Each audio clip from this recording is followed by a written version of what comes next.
Good afternoon, fellow Toastmasters and guests. We all have heard about those jokes revolving around the glass is half full or glass is half empty.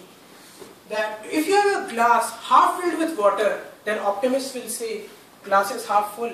Pessimists will say glass is half empty. Project manager will say glass is twice as big as it needs to be.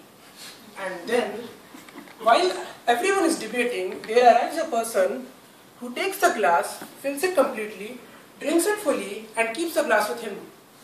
And that's called pathological optimism or pathological sanguinity.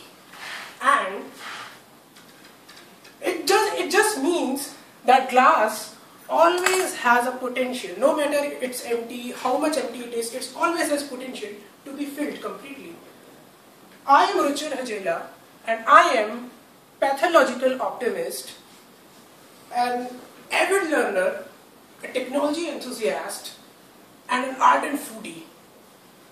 I belong to a small town called Panipat in Haryana, just slightly north of Delhi, and you all might have heard about this place Panipat through your history books regarding that battles of Panipat. Yeah, so we did provide venue for 3 historical battles, and we didn't fight in any of them. We just provided the venue and watched audience, and it has such a lasting effect on us that somehow I feel that my love for war movies has something to do with it.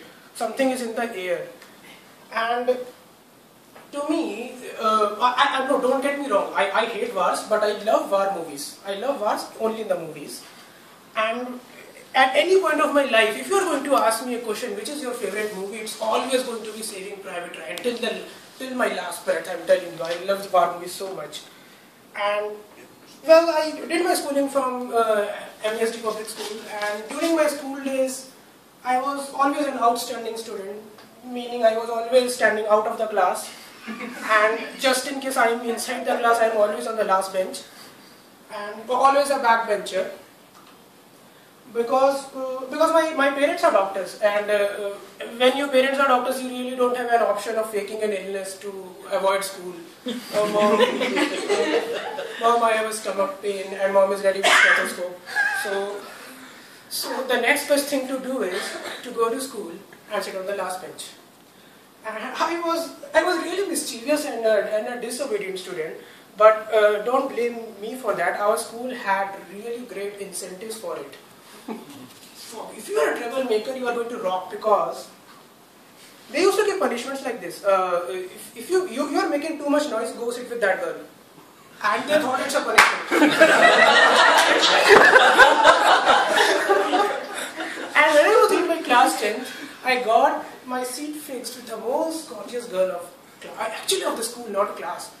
And while my class teacher was thinking it's a punishment, I was thinking I have just hit the jackpot. But the problem was that her brother was also in our class, and to worsen the situation, he was my close friend. So imagine a situation like this. I'm sitting with a gorgeous girl, other boys are eyeing on her, and her brother is also in my class. So this situation taught me really great lessons in social dynamics, and it reflected really well in my board exam results. Totally ruined. And if you are interested in the ending, that was not a happy ending at all.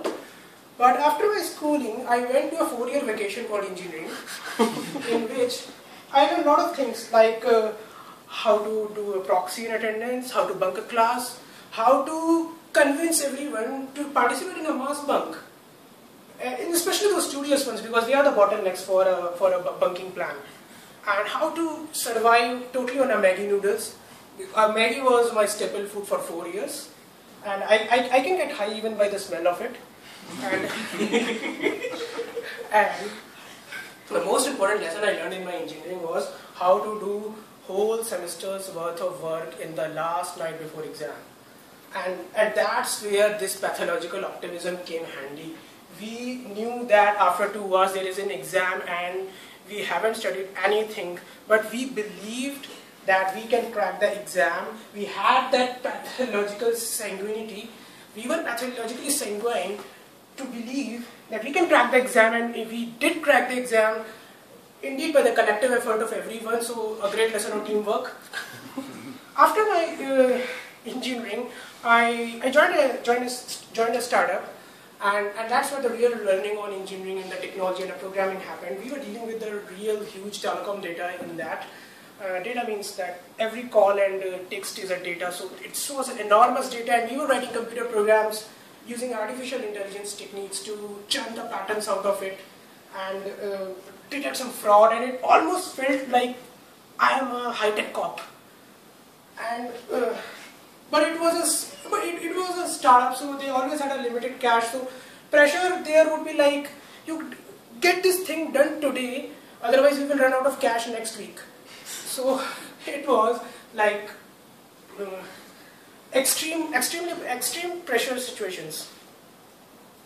And eventually our company did run out of cash, and I was empty pockets, totally jobless and clueless.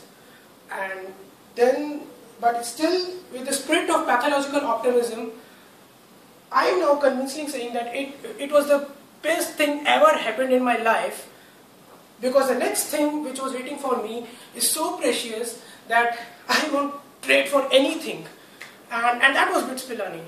I somehow cracked the entrance exam for BITS Pilani. God knows how, but I started doing my Master of Engineering there, and that blew me, because there I was in charge, and I was like, we decided the courses, we decided the timetable, and we decided the professors, and it gave me the chance to discover myself. But the best thing which BITS Pilani gave me was the lasting friendships with the people without whom I cannot imagine a life now.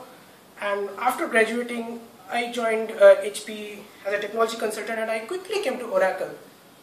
And now a lot of things have changed, and only the most significant one is that now pizza has replaced the Maggie, and now for me and my friends, pizza is a religion, and Domino's is our temple, and fighting for that last piece of pizza is our ritual.